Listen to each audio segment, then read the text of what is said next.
Muy buenas tardes, gusto en saludarlos nuevamente. Tal vez algunos de ustedes pudieron participar de la charla que brindó la semana pasada el doctor Sergio Berenstein. Ese fue nuestro primer encuentro de IFAPSE, que es nuestra nueva plataforma de conferencias y capacitaciones vía streaming. Esta red federal virtual nos permitirá adaptarnos a la nueva realidad que estamos viviendo en estos días. Estamos plenamente convencidos que es una excelente posibilidad brindarle los mejores capacitadores a través de nuestros consejos profesionales a más de 170.000 matriculados de nuestro país. Esperamos que sea de utilidad, que les guste y que este sea el comienzo de una nueva forma de estar en contacto. Los dejo con Sergio Pantoja, vicepresidente primero de Federación, para que les pueda contar acerca de la charla de hoy. Muchas gracias por estar con nosotros.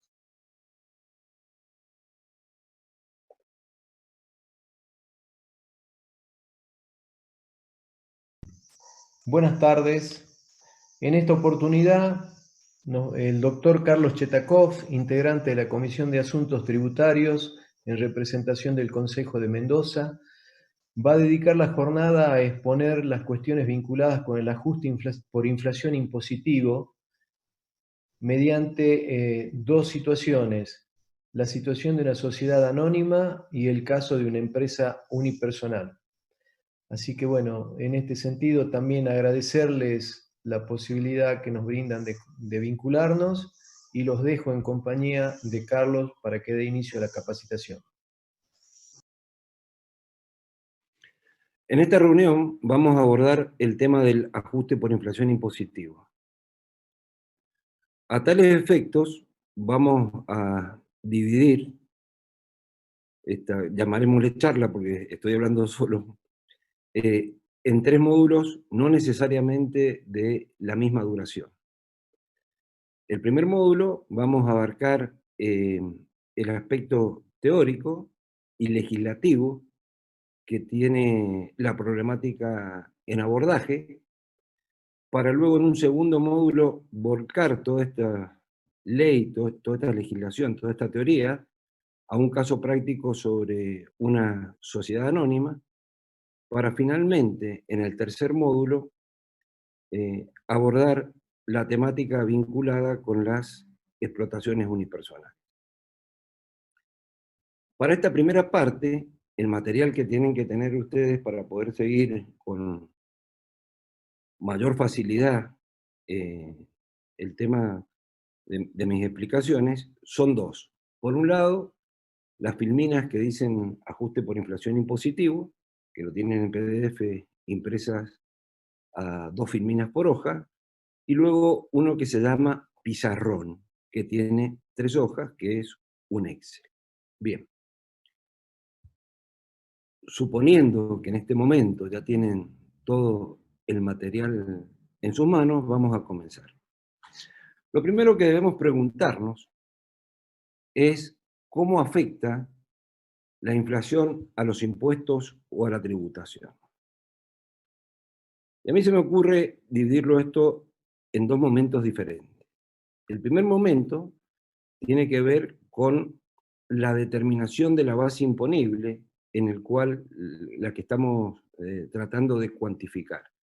Por ejemplo, si tuviéramos haciendo una declaración jurada de impuesto a las ganancias, el problema que tenemos es cómo tratamos de incorporar el efecto inflacionario dentro de esa declaración jurada, que básicamente va a ser el tema al que nos vamos a referir.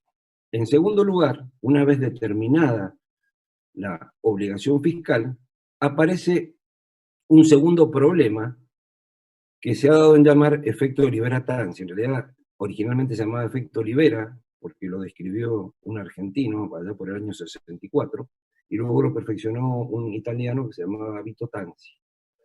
Este efecto lo que establece, o lo que marca, mejor dicho, o no establece, o muestra, es la pérdida de poder adquisitivo que tiene el Estado entre el momento en que se determina la obligación fiscal, en este caso lo estaríamos haciendo, por ejemplo, a diciembre, y como el contribuyente lo ingresaría en mayo, por eso tienen el grafiquito donde dice ejercicio fiscal más oscuro, y el vencimiento, el efecto Libera-Tanzi lo que trata de ver o explicitar es esta pérdida de poder adquisitivo, que sería en la parte más clarita que tienen ustedes abajo, es decir, entre el cierre del ejercicio fiscal y el vencimiento.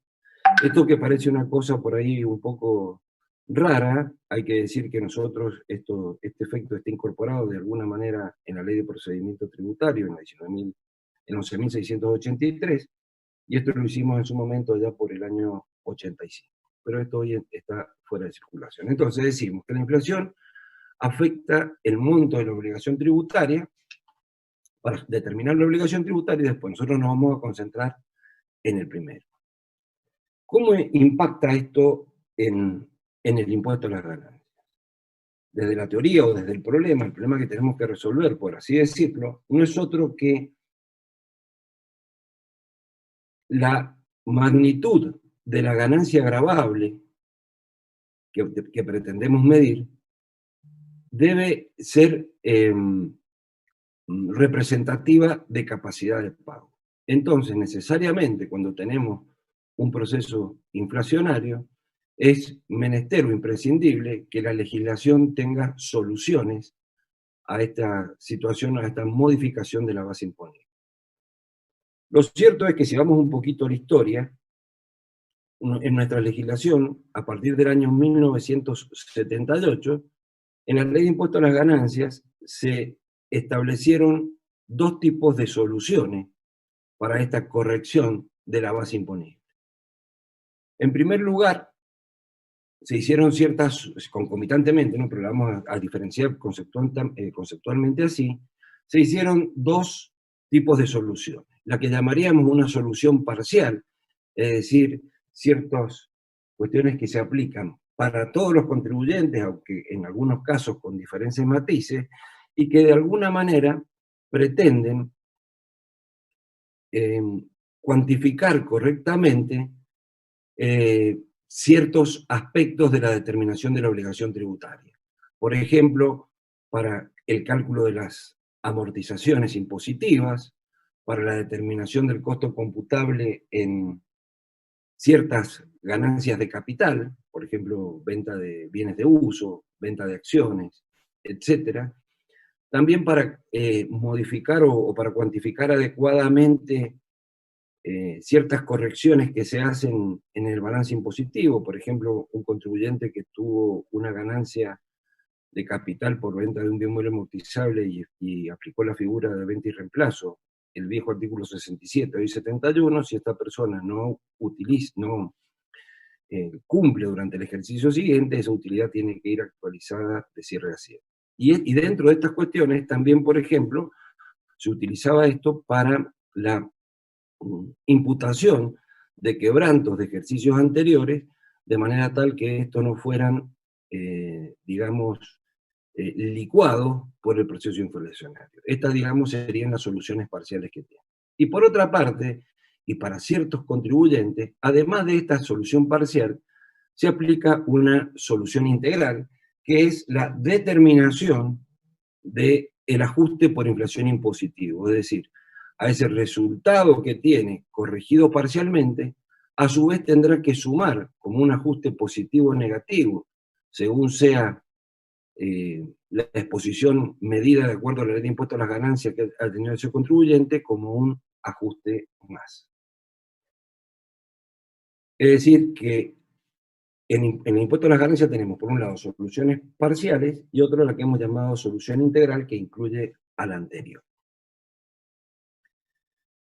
Lo cierto es que la ley de impuesto a las ganancias, para determinar ese resultado dentro de la situación integral, para ese resultado, llamémosle así, por exposición a la inflación, lo cierto es que lo hace siguiendo un método propio. Entonces uno se podría preguntar por qué existe un ajuste por inflación contable y por qué existe un ajuste por inflación impositivo. Es necesariamente así. Y no es que uno quiera defender las incumbencias profesionales dentro de la profesión de los que se vinculan con los impuestos de aquellos que se dedican fundamentalmente al área contable de auditoría. Pero lo cierto es que si uno ve el objetivo que tienen cada una de las normas, aprecia una significativa diferencia. En el caso particular de la contabilidad, lo que trata de hacer es mostrar ese resultado integral del contribuyente sin considerar si ese resultado afectó a un resultado grabado o no grabado con impuesto a las ganancias. Por el contrario, el método que la ley sigue, lo que busca hacer, y esto es muy importante tenerlo en cuenta, es solo corregir la exposición a la inflación, pero vinculado con ganancias grabadas. Al tener objetivos diferentes, necesariamente no tenemos,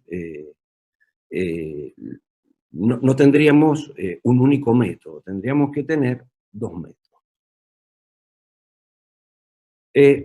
Si entramos un poquito en la historia del ajuste por inflación, esto lo voy a marcar muy rápidamente, pero es para que se entienda, nosotros podríamos advertir 5 etapas. La primera etapa que es hasta el año 1978, en donde no existía ajuste por inflación impositiva. La segunda etapa arranca en el año 1978 y va hasta la reforma del año 1985, donde la ley incorpora este ajuste por inflación, pero de una manera muy sencilla y con muchas limitaciones técnicas, como vamos a ver enseguida, que es lo que llamamos el ajuste por inflación estático. Es decir, lo único que tenía la ley en vista para corregir era la situación que tenía el contribuyente al inicio del ejercicio, de la manera que voy a explicarse enseguida. Es decir, que sacaba una foto al inicio y esa foto determinaba la exposición a la inflación que había tenido el contribuyente todo el año, pero no tenía en cuenta la película, es decir, no tenía en cuenta ciertas modificaciones que podrían haber ocurrido agravando o mejorando esa circunstancia.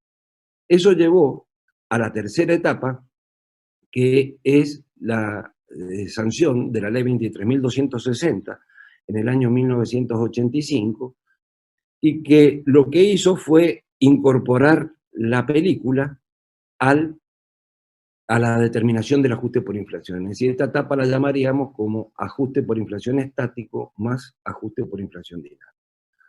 Lo cierto es que esta etapa duró de alguna manera hasta el año 1992, con la sanción de la ley 24.073, y tengamos en cuenta que en ese momento regía ya llevaba de un año la ley de convertibilidad.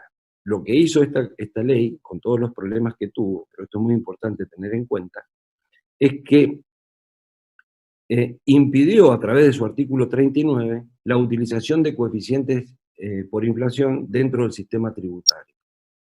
Entonces podríamos decir que a partir de ese momento, existe el ajuste por inflación previsto en la legislación, pero no tenía aplicación porque no podíamos utilizar coeficientes.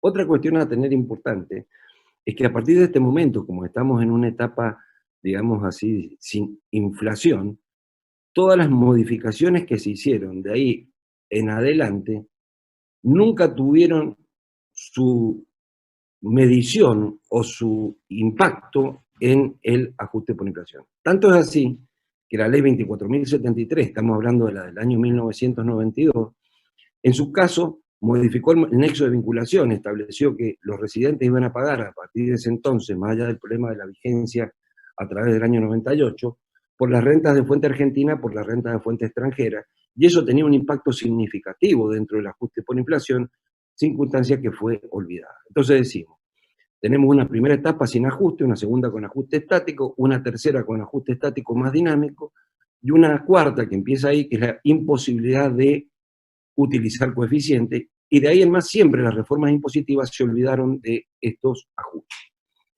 Y llegamos recién a la última etapa, que es la que estaríamos viviendo, que es de la sanción de la ley 27.430, que esta ley 27.430, con dos reformas posteriores que tuvo, que fue la 27.468 y la 27.541, lo que ha hecho es poner en vigencia nuevamente el ajuste por inflación, pero esa vigencia está atada al cumplimiento de ciertos parámetros de inflación ocurridos en los últimos 3 ejercicios y dentro de esos 3 ejercicios en el último.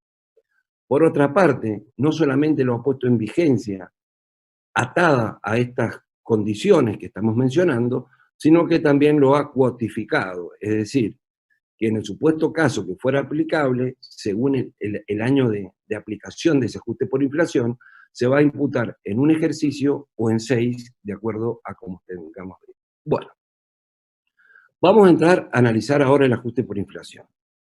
Como decíamos, su origen fue establecer o incorporar este resultado de un mecanismo simple y propio para establecer este ajuste.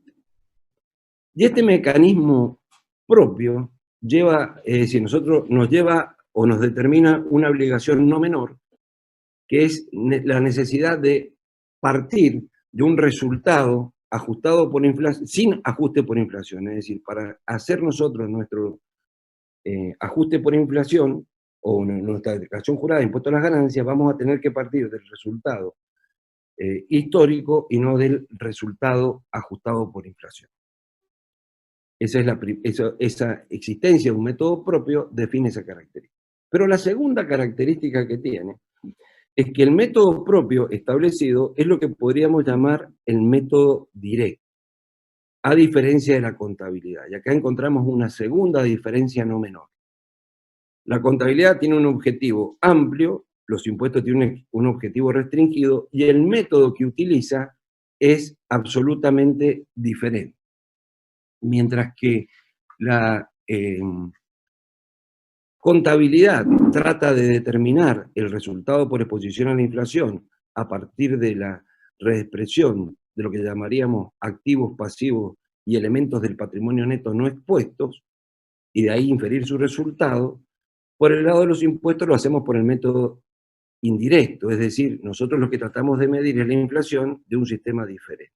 Y esta cuestión no es menor para tener en cuenta, para entender la lógica del ajuste por inflación, porque como vamos a ver más tarde, y lo vamos a marcar para que se entienda, nosotros a través del método indirecto estamos acostumbrados o buscamos un resultado, que el estado de resultados, todas sus partidas, estén expresadas en moneda de cierre. En cambio, acá, como hemos partido de un resultado histórico, nosotros vamos a hacer un ajuste global al resultado, que sería este ajuste por inflación, en donde vamos a tener una melange, pero el resultado va a quedar, de alguna manera, medido por inflación.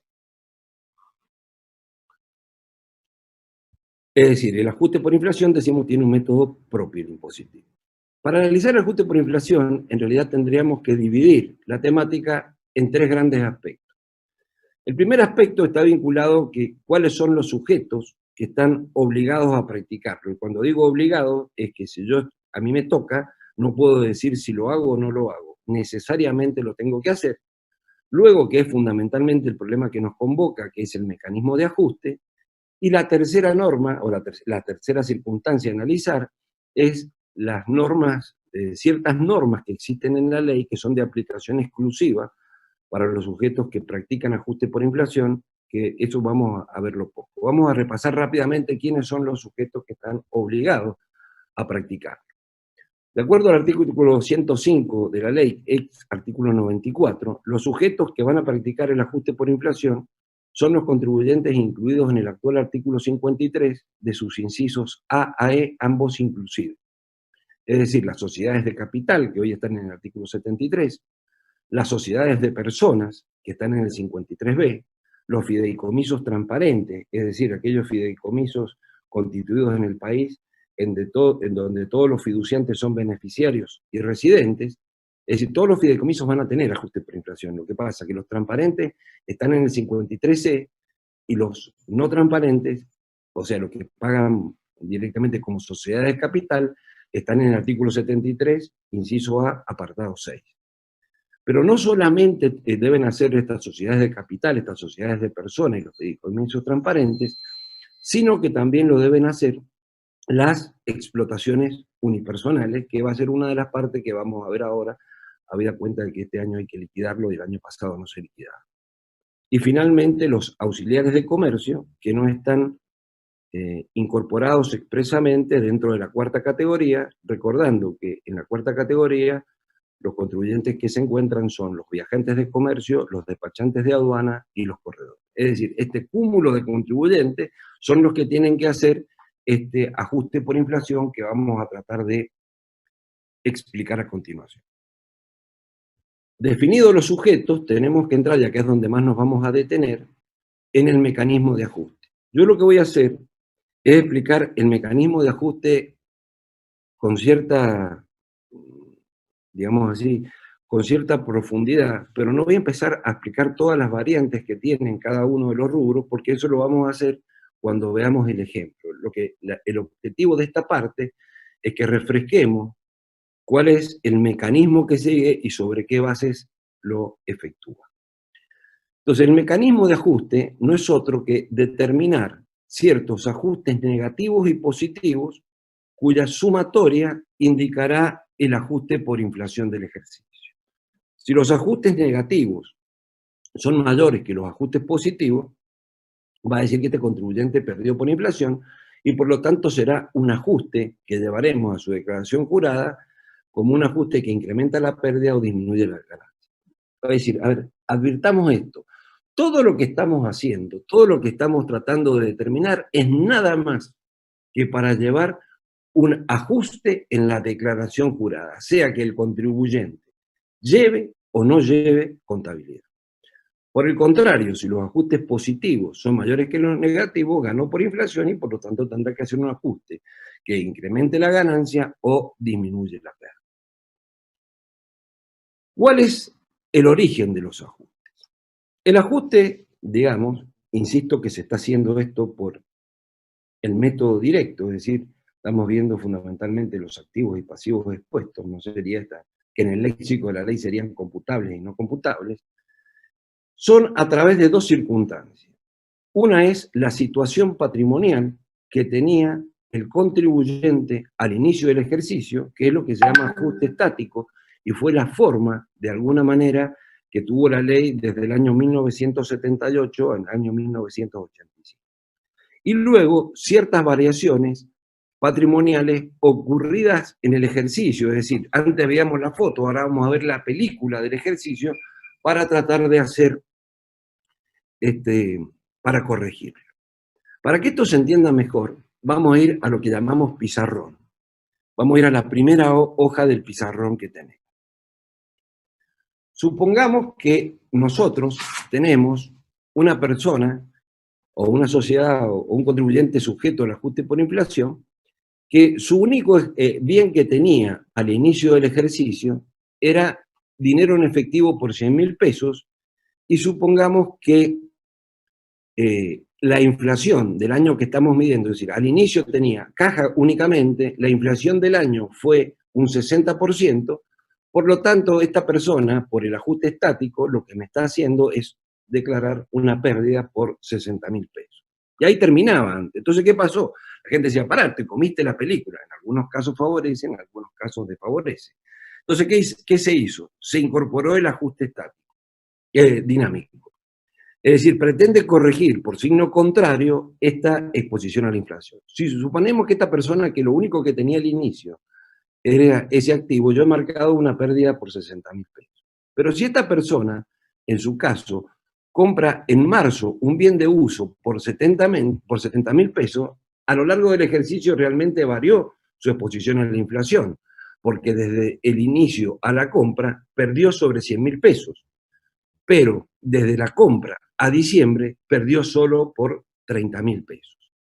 Entonces, ¿cómo lo corrige la ley esto? Y dice, bueno, a ver, ¿cuál fue el valor de compra? 70.000.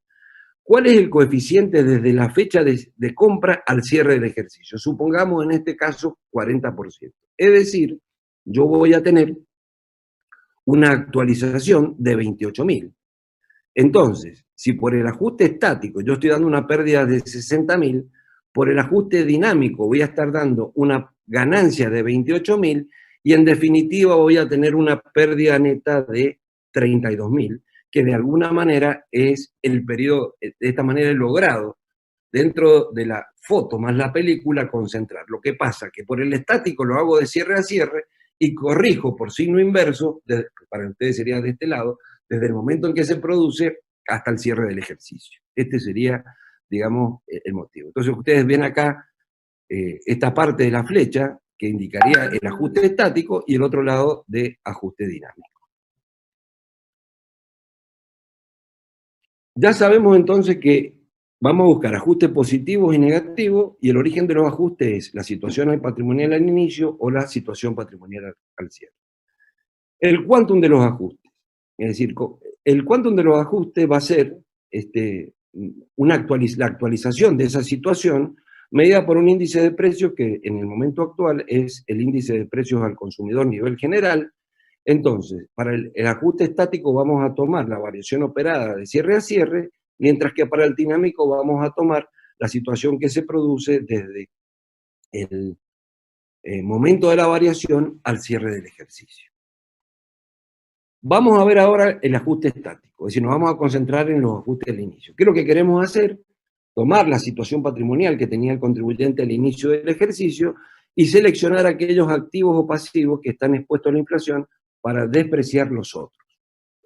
Entonces, por eso decimos que el esquema es determinar a partir del balance comercial, o en su caso el balance impositivo, un activo computable y un pasivo computable. Si el activo computable es mayor que el pasivo computable, esto nos dará una pérdida por inflación. Es decir, fíjense ustedes por qué, porque yo en realidad los activos son computables, están expuestos, entonces me medida la pérdida. En la situación inversa voy a tener un ajuste positivo. Es decir, que el esquema que nosotros vamos a utilizar es el siguiente. Voy a tomar un activo computable, le voy a restar el pasivo computable, eso me va a dar lo que llamaríamos un capital expuesto, o si ustedes quieren un capital computable, que multiplicado por el coeficiente de inflación de año a año, me va a dar el capital expuesto actualizado, y en realidad la diferencia me daría, acá, el capital expuesto sería, me daría la ganancia o pérdida por inflación. Bien.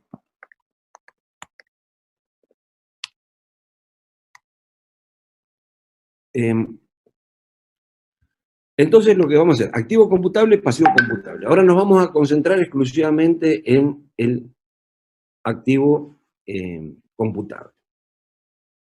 La ley no establece cuáles son los activos computables, sino que hace una enumeración de los activos no computables. Es decir, que podríamos decir que los activos computables es un concepto dicotómico. Son activos computables todos aquellos que no están enumerados como activos no computables.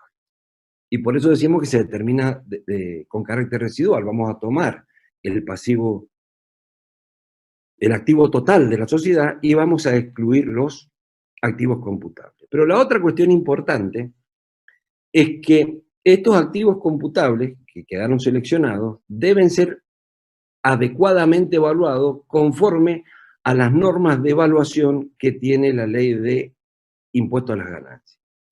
Es decir, en general lo que estamos diciendo es que va a haber un concepto de partida doble fiscal.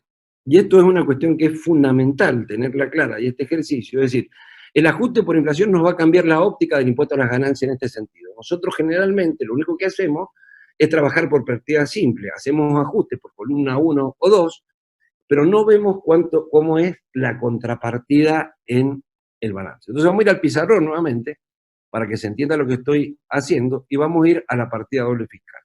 Para que esto después, cuando me salió ahora, lo podría haber dicho después.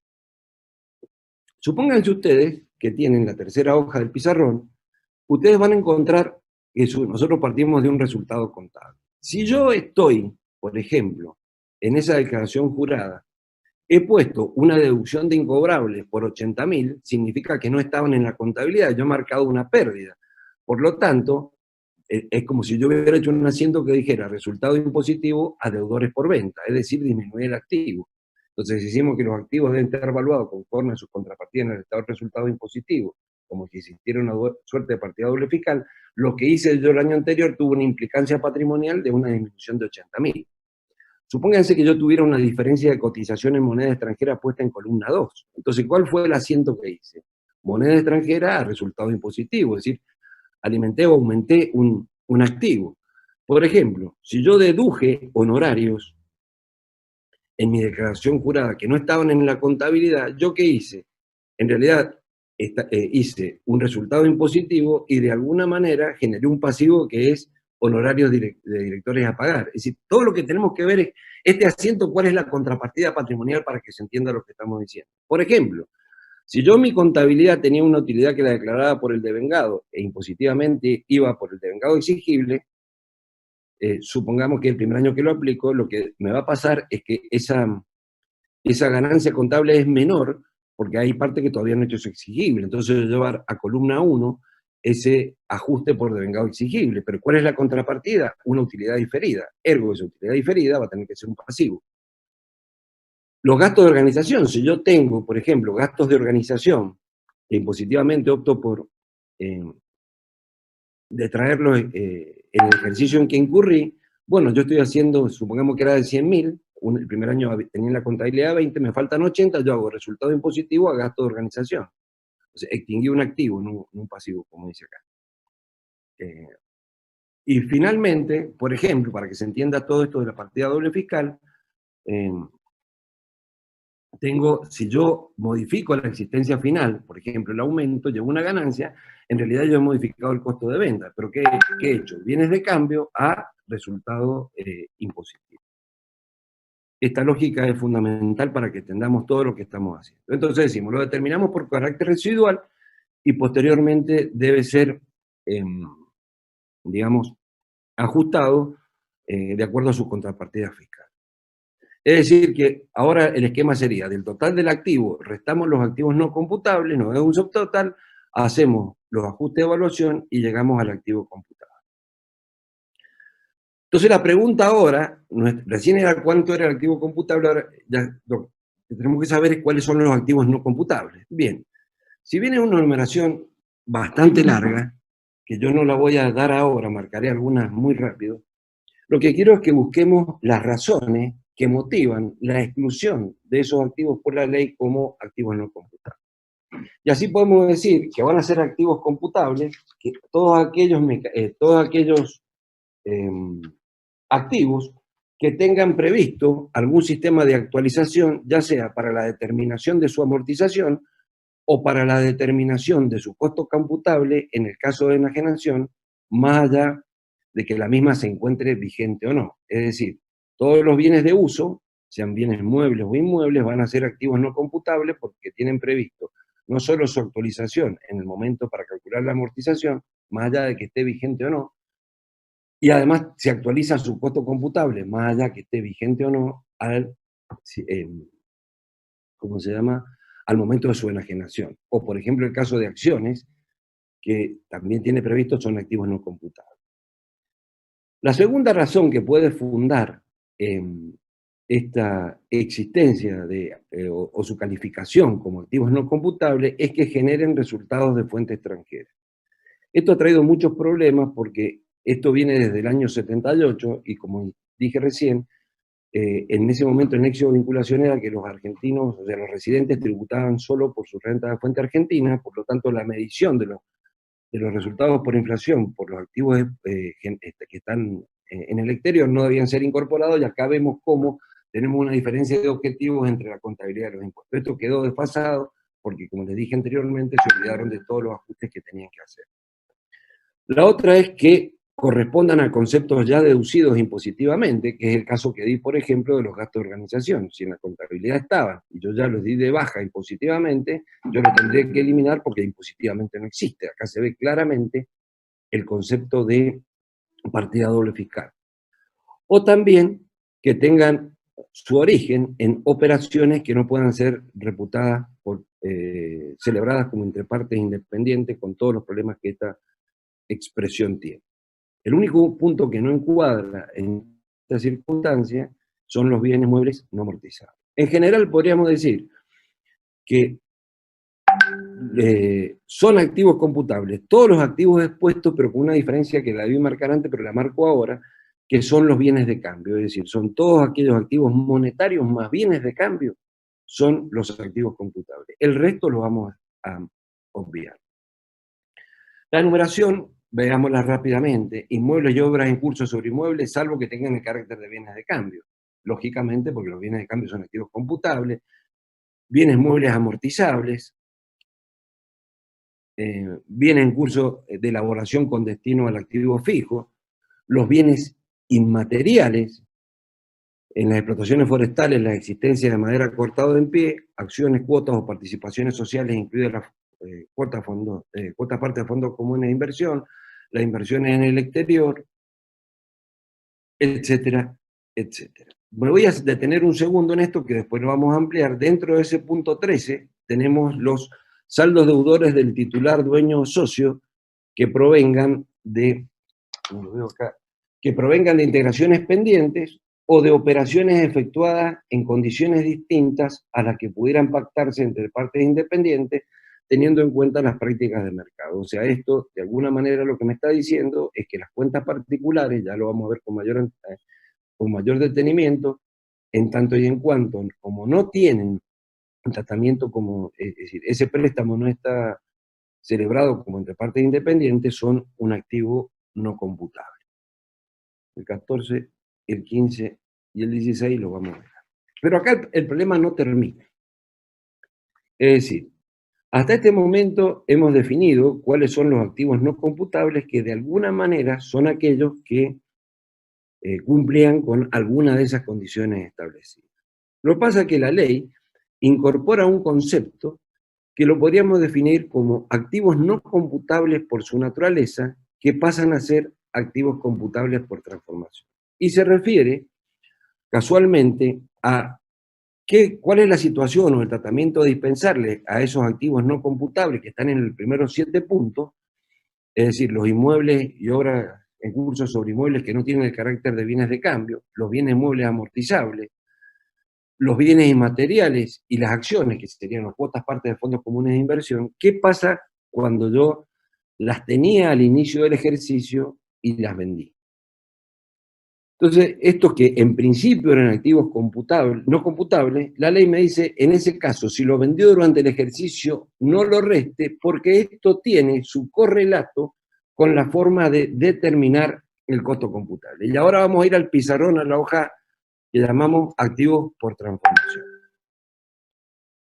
Supónganse ustedes, estamos nosotros haciendo el ajuste por inflación para el año 19, que dentro del activo, el único activo que tenía, apliquemos el ceteris paribus, que es más fácil de ver, me decía a mí que lo único que tenía esta persona era acciones, que son un activo no computable, que las había comprado en septiembre del 2018 en 100.000 pesos.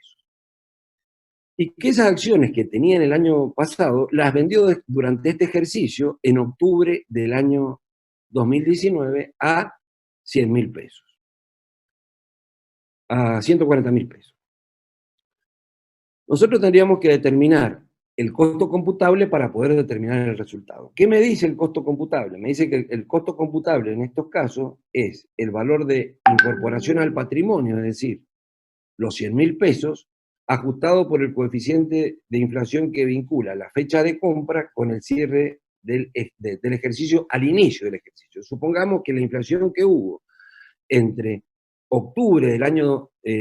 entre septiembre del 2018 y diciembre del 2018 fue del 1,15. Entonces, el costo computable que yo voy a poner es 115.000 pesos y este costo computable está en moneda del 2018. Por lo tanto, el resultado por venta va a ser el precio de venta menos el costo computable, que es de 115, me da una ganancia de 25. Pero si ustedes advierten, yo he hecho precio de venta, no importa de qué fecha, contra un costo computable que está en moneda de origen, que está en moneda de inicio. Lo que me va a hacer el ajuste por inflación al considerarlo como activo computable es permitir medirlo, aunque no lo vea en el resultado, a ese resultado, a esa actualización. Por eso les decía que tenemos una suerte de melange.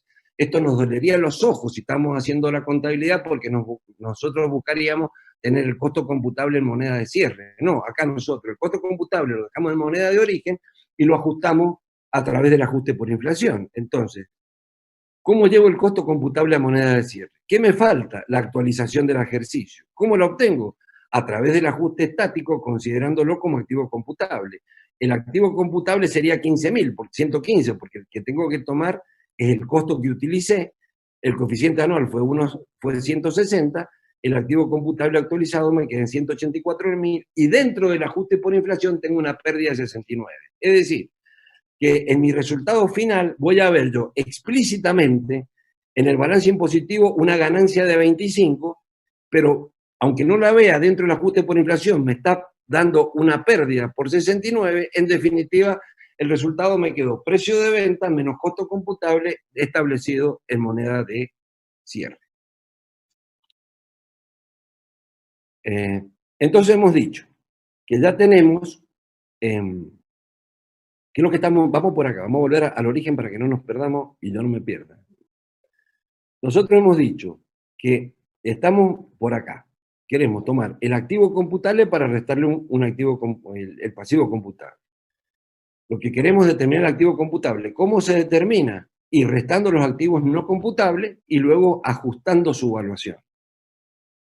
¿Cuáles son activos no computables? Aquellos que cumplían estas condiciones que establecían con la adecuada advertencia de que si están entre los primeros 7 de estos activos no computables, pasan a ser activos computables por transformación. ¿Cuándo? Cuando se venden en el ejercicio. ¿Por qué razón? Para corregir implícitamente y lograr que ese costo que está determinado en moneda de inicio se lleve a moneda de cierre. Ya tendría el activo computable y luego lo tendría que evaluar adecuadamente. De alguna manera, esta adecuación, decimos que todos van a ir contra su contrapartida en el resultado impositivo, en donde de alguna manera apelamos esta contabilidad fiscal que de alguna manera recién la vimos en el pizarrón y que de alguna forma la vamos a concretar cuando hagamos el ejemplo. Ya tengo el activo computable. Ahora, ¿qué me falta? El pasivo computable. A diferencia de lo que pasa con el activo, la ley establece cuáles son activos computables y cuáles son pasivos computables y cuáles son pasivos no computables. Pero como general, y esta regla es de significativa importancia, a pesar de que no está escrita en la ley, vamos a decir que van a ser pasivos computables todos aquellos que han, por supuesto, en el ejercicio anterior, han generado un cargo deducible en el impuesto con independencia de que se encuentren contabilizados o no.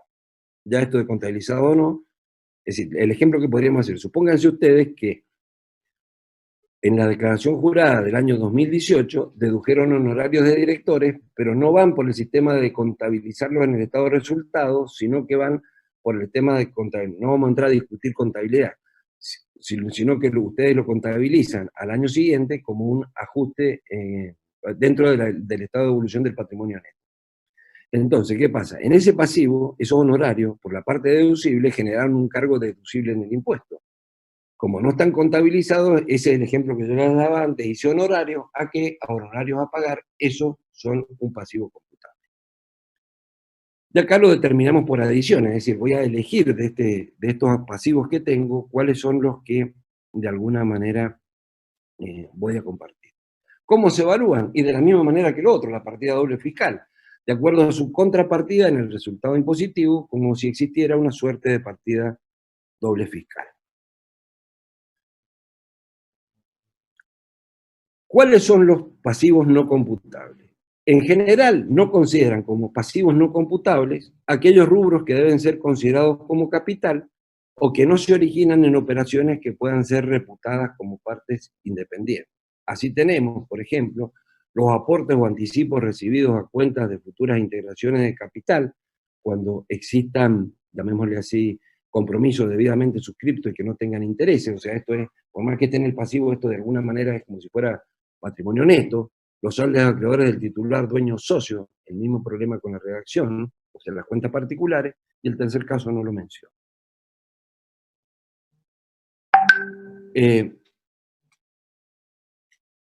Vamos a... Perdón, me salté una filmina con esto, que estoy pasando de un lado a otro. Lo que quiero buscar, entonces, decimos que van a ser pasivos computables todos aquellos que originaron un cargo deducible en el impuesto claramente en el año anterior, y van a ser evaluados conforme a su contrapartida en el resultado impositivo. Su enumeración sí está, a diferencia, que eso fue lo que me olvidé de mencionarle, que serían las deudas, incluyendo las provisiones y previsiones en consignar, serán las admitidas por ley, la que se computará por los importes que ellos autorizan. Fíjense cómo está implícito el concepto de partida doble fiscal. las utilidades percibidas por adelantado y las que representan beneficios a percibir en ejercicio futuro, el ejemplo del mercado exigible que le dé recién, y fíjense cómo dice, los importes de los honorarios de gratificaciones que conforme lo establecido en el artículo 91, viejo artículo 87, se ha deducido en el ejercicio por el cual se paga. Con lo cual ya tenemos todos los elementos para hacer el ajuste por inflación estático. Sé cuáles son las actividades a partir del total del activo, le voy a restar los no computables, voy a sumar los activos computables por transformación, voy a corregir su evaluación y tengo el activo computable. Posteriormente lo que voy a hacer es seleccionar el pasivo computable, valuado adecuadamente, y por diferencia de los dos tendré el capital computable, que si es positivo me genera una pérdida, y si es negativo me genera una ganancia.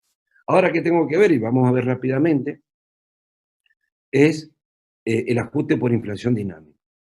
En el ajuste por inflación dinámico, la corrección que hacemos a través de la película, como vimos hace un ratito con ese grafiquito que iba de punta a punta y que por el otro lado corregía, la ley enumera taxativamente aquellas situaciones que generan ajuste dinámico, ya sea positivo o negativo, y la cuantificación está determinada por la variación en el índice de precios al consumidor, nivel general, operada entre esa fecha de ocurrencia, ese mes de ocurrencia, y el cierre del ejercicio.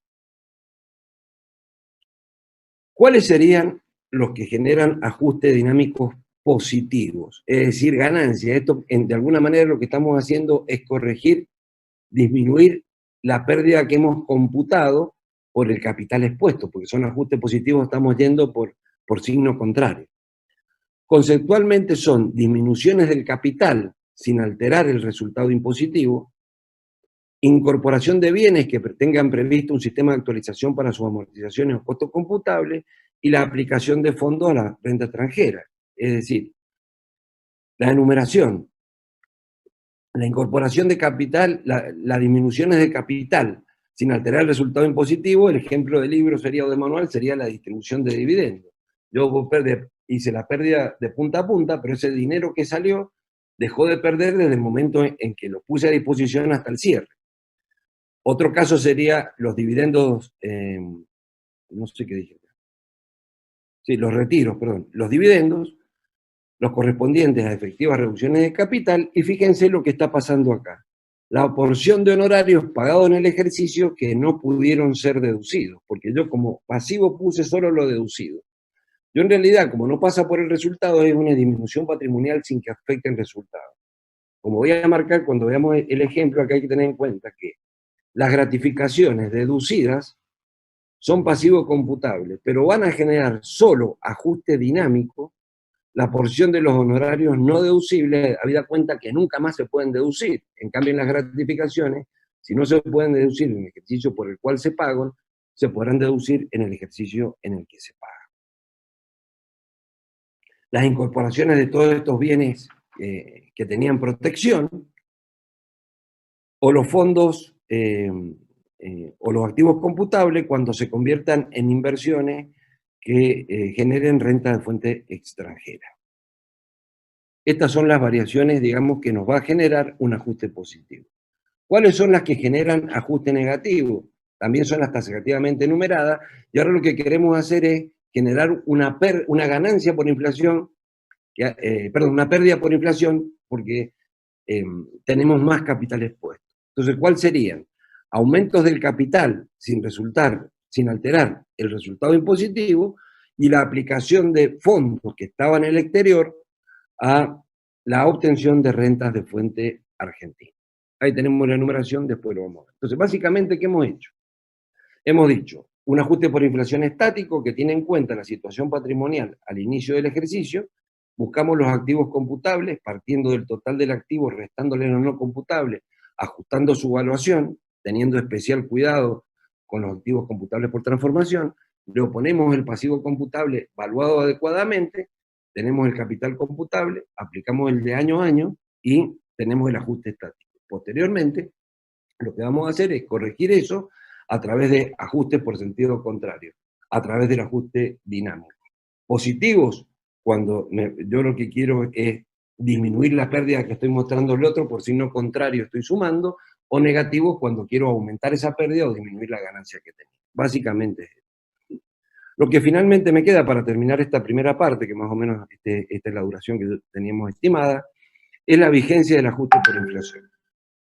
Más allá de la vigencia, que en realidad es una cuestión que por el tiempo que tenemos no tiene mayor importancia, pero veámosla. En realidad, la ley decíamos que estableció la nueva puesta en vigencia, pero sometida al cumplimiento de ciertas condiciones sobre la inflación operada en los últimos 3 años, y dentro de estos 3 años también teniendo en cuenta la del último. Lo cierto es que para el segundo año de vigencia, que serían los cierres de diciembre, hay que cumplir 2 condiciones. La primera condición es que la inflación de los últimos 3 años, incluido el que estamos, es decir, años 2019, 2018 y 2017, sea superior a el 100%. Como diríamos, cumplida. La segunda condición es la inflación del último año. En el caso particular del segundo año de vigencia, es que sea superior al 30%. Como la inflación del año 2019, medida por IPC, fue superior al 30%, nosotros sí tenemos que aplicar ajuste por inflación. Definida su aplicación, esta puesta en vigencia, decíamos que está cuotificado. ¿Qué significa? Que bueno, han sido bastante egoístas para el ajuste por inflación, que cuando fuera aplicable, digamos, para el año 2018, pues si fue aplicable para el primer ejercicio de vigencia de la ley, ese ajuste por inflación se tenía que imputar en 3 cuotas iguales y consecutivas sin ajuste. Es decir, de alguna manera me dicen, en el 18 computá por el 18, una parte, otra parte en el 19 y otra 20, pero no lo ajusté. De alguna manera me tomaron la tercera parte de ese resultado y me lo licuaron por 2 años. Pero ahora la última reforma es que para el segundo año de vigencia de la norma, lo que tenemos es que esto, en lugar de hacerlo en 3 años, lo tenemos que hacer en 6. Es decir, que si venimos de una empresa que el año pasado aplicó ajuste por inflación, este año va a tener que poner 1/3 del año anterior y 1/6 de este. Y si este es el primer año de vigencia, que son los de cierre de diciembre, solamente vamos a tomar 1/6. Bueno, básicamente esto es la introducción. Vamos a hacer un pequeño break y enseguida continuamos con la parte del ejemplo.